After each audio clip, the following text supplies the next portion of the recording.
What's up, everyone? Happy Valentine's Day. We're here today to discuss not just a Valentine's Day horror film. We're here to discuss the greatest slasher of all time that just so happens to be a Valentine's Day themed horror film. This film came out in 1981, and it is, in my opinion, and I think in many others, one of the greatest slasher films of all time. My opinion, the greatest slasher film of all time. There are a lot in contention. The list is long for greatest slashers. A lot of people go with 1978's Halloween. It's very hard to dispute. A lot of people say predating that, you're going to go back to Black Christmas. Bob Clark doing Black Christmas. That is a fantastic slasher film. But Friday the 13th, obviously, landmark film in 1980. The problem is, a year later, we did get, in my eyes, the greatest slasher film of all time. Not American. If we're talking American slasher films, my answer will be different, obviously, because this is Canadian. My Bloody Valentine, released in 1981, is the greatest slasher film of all time. So, for a long time, I remember watching this film as a child. Never knew the name until I was probably 12, 13 years old, and it came up. I think it was when I was 12, 13 years old, 2000, we got digital cable. So when you got digital cable, actually, strike that. Let's bag it up. Rewind. Before digital cable, we had a little black box with a little square remote. Looked a little something like this. And that had no information on it. If you wanted to see what was going to be on television and who was in it and possibly see a trailer or anything like that, you turned it to channel 22 and you had to wait for the scroll of the channels to come up and for it to get to HBO or Cinemax or whatever your channels were, and you'd have to wait and see and read, okay, that's what I'm watching. Okay, it's that. A lot of the times you weren't going to do that. You weren't going to change the movie you were watching to wait for it to scroll up or flip back and forth. Sometimes I had to do that. But once I got digital cable and this movie came on, I was able to see the title by hitting info and it comes up on the bottom. Getting digital cable was a revelation. And I think it was either 99 or 2000. I think it might have been 98. I'm really pretty sure it was 99. But I remember what a game changer it was, because I was already a fanatic as a young kid. I learned how to reading VHS tapes that we had recorded off television. I remember my parents recording Lost Boys off television and had Lost Boys. And that's how I learned to read, was going to find, like, okay, Lost Boys, Lost, that's this right here. I remember some of my first, because I think my reading was pretty good at a younger age. And I remember my parents saying, like, yeah, it's because you always looked at the VHS tapes and you were always, like, looking at that stuff. And I was retaining information like Kiefer Sutherland, Jason Patrick. Lost Boys has been my favorite movie since I was a child. I was retaining a lot of that information. Anyway, when digital cable came in, that information you didn't have to look in the back of a VHS cover at the video store because you saw that movie on Cinemax, so 2 weeks earlier. You could hit info and you could immediately see My Bloody Valentine, 1981, directed by this guy with these people starring in it. Lost Boys, directed by Joel Schumacher, starring Kiefer Sutherland and Jason Patrick and Jamie Gertz and Bernard Hughes and Diane Wiest in 1987 with all these people. I already retained some of that information for Lost Boys anyway, but I finally got the title. I had thought about this movie for years, and then I think in probably 99, 2000, when we got digital cable, I immediately was like, oh my God, I've been thinking about this movie for years. It's My Bloody Valentine, 1981. Now, the scenes that I really remember are the dryer scene is still so potent and so fun and so messed up. That scene, just the candy box with the heart in it, and them in the tunnels. That's what I always used to describe this film before I knew what it was. When I would try to describe it to a friend to see if they knew what it was, they're in these tunnels and they're wearing like miner caps, and I could not think of the name of the movie because you were just watching it blindly on television. You didn't have any of the information there if it was just on. Digital cable started, came to the household where I was, and it changed everything because I got all that information, and I became a sponge for the movies I was already loving, but I was getting more and more and more information because it would be a few more years before we got internet. Yes, that long. But anyway, My Bloody Valentine, this film I have loved since before I knew the title. And I do think, listen, you talk some of the sequels that we've seen come out in the slasher world that have just been juggernaut sequels. Halloween 2, the final chapter for Friday the 13th. You could even say Jason Lives. I know a lot of people, we all often go back to like some of the big ones. Halloween, Black Christmas, the original Friday the 13th. Terror Train is certainly up there. A lot of these slashers, I think, have tons to offer, and they are super relevant to this day. And everyone has their own favorite. In my eyes, though, very few do it as good and as perfect as My Bloody Valentine. Now, I probably watch the final chapter and Halloween. No, Halloween and this. Like, Halloween gets one watch a year, and it's around Halloween time. Same thing with this. This gets one watch a year around Valentine's Day.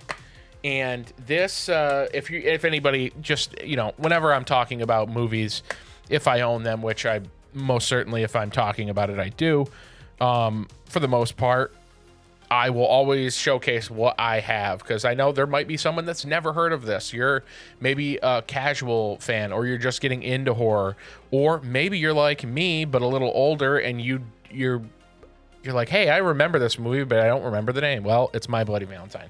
Again, a lot of horror fans already know I'm talking. This is old hat, like, My Bloody Valentine, but Scream Factory put this out 10 or so years ago, I believe. Nice little slip cover there. They do have a 4K out for it. I haven't bought in the 4K. This looks fine. I don't need something in 4K from 1981. I like it to look a little grimy, a little gritty, a little dirty, a little filthy.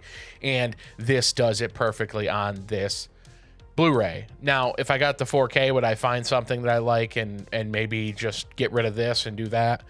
Maybe. This is completely fine. I have no qualms about this. Great special features. It does have a 4K scan, and if I throw the 4K disc on and this on, the difference is going to be negligible. I'm not going to be able to really pinpoint anything except maybe a little bit of the color grading or something. That's going to be ever so slight. Regardless, Scream Factory, you could probably pick this up for a little bit of nothing now, but great alternative artwork, obviously, but the OG artwork is just phenomenal. Always loved that.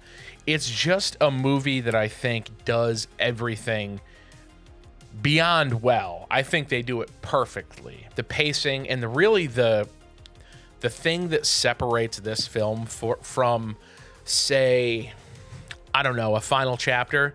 Final Chapter, you did have likable characters. Corey Feldman's character of Tommy Jarvis, introducing Tommy Jarvis into the Friday world in that movie, and Trish, his sister, very likable. The characters are likable in sequels like that, and in many films. Obviously, Laurie Strode in Halloween, and there's just so many slashers, and everybody loves Alice and Friday the 13th. There's no debating that. The thing we are going to debate, though, is dynamic. Now, the dynamic that the friend group has in My Bloody Valentine is what makes My Bloody Valentine work. It's what makes the heartbeat of the film, because the whole dynamic between the group of friends works so well. You got a guy that's kind of a dick. People are like half and half on him. You got guys that people love. Hollis is maybe one of the most beloved characters. He's the Matty Matheson of slashers. He looks like him, but he is just lovable. You can't not love Hollis. Hollis is great, and you need the chubby guy that is the man. Coming from a chubby guy, you need him. You gotta have him. You need him, and he makes this film work. The entire cast makes this film work because you see a back and forth struggling dynamic of friendships and how people are and suspecting people. Is it Harry Warden? Is it someone else? There is so much that works, and it's because of the cast. And none of these cast members of this ever went on to do anything crazy. A lot of them did continue to work. Some of them never really worked again. This is a Canadian production, and it just hits everything you would absolutely want in a film. But it really is centered and based on the dynamic of the friend group that's at the focal point of the film. And just the idea of the minor mask on the killer, Harry Warden, is perfection. That is like, the mask is everything, like, as we saw. And this introduced a masked killer before the biggest masked killer. I mean, you could say Jason, yeah, or Michael Myers obviously wore a mask. Yes, of course. And like, in 81 was crazy for slashers. I think Tourist Trap was 79. Obviously masking that, but Friday the 13th Part 2 was 1981. And there was The Burning was 1981. If anybody had to ask me, The Burning is probably my number 2 slasher film of all time. We're going to talk about that maybe when the sun comes up and we get a little bit of summer weather. We're going to start diving into the summer slashers. If you go to the podcast, which is wherever you can listen to podcasts, the Sight and Sound podcast presented by Heart Guide Media, we have talked about our top 10 slasher films and our top 5 horror films from certain directors, and all that is still on there. They're still going to be getting audio podcasts, but you're going to be able to get a lot more content on the YouTube channel if you're here now. So thank you for watching here, but go over there and check out the audio formats. That's been going on since 2017, and it still is today. But yeah, My Bloody Valentine, 81 juggernaut year, crazy year for slashers. But I really do think before you get introduced to the hockey mask in Friday the 13th Part 3, man, we get the minor mask. We get the Harry Warden minor mask, and that mask is so... I'm surprised that there isn't a little bit more popular, the mask. I'm pretty sure Trick or Treat Studios has done a mask for it, and I think someone else has. But when the remake came out in 2009, which is a phenomenal remake, that's a top 5 remake for me. I think it was shot in Pittsburgh, and Tom Atkins is in it. You already hooked myself and a few of my friends instantly with that. But regardless, it's I'm shocked that the mask hasn't taken off a little bit more, because it's an iconic mask, and it's from what I consider the most iconic, not the most iconic, but the best of the best when it comes to slasher films. So if you haven't seen My Bloody Valentine for whatever reason, what are you waiting for? Today is the day to watch it. Valentine's Day is the day to watch it. It is so good.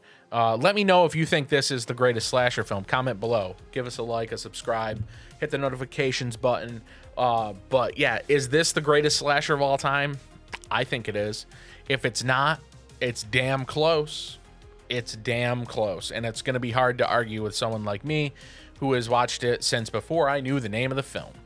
That's how much I loved it. I didn't need to know the name of the film. And I honestly, even as a younger kid, when I watched it, I didn't watch it in full until I was probably when I got the digital cable. But just seeing the scenes and stuff like that, I loved it and was obsessed with trying to find what that movie was for so long. I didn't think I realized it was a Valentine's movie until, I paid a little bit more attention to it, watched it in full, and knew the name and all that. But yeah, My Bloody Valentine, 1981, just a classic, amazing film. A Canadian piece of art that will live on forever. And yeah, happy Valentine's Day. And what do they say? There's more than one way to lose your heart. Or is there another slogan here? No, I guess that's the slogan of this film. but go get your heart broken.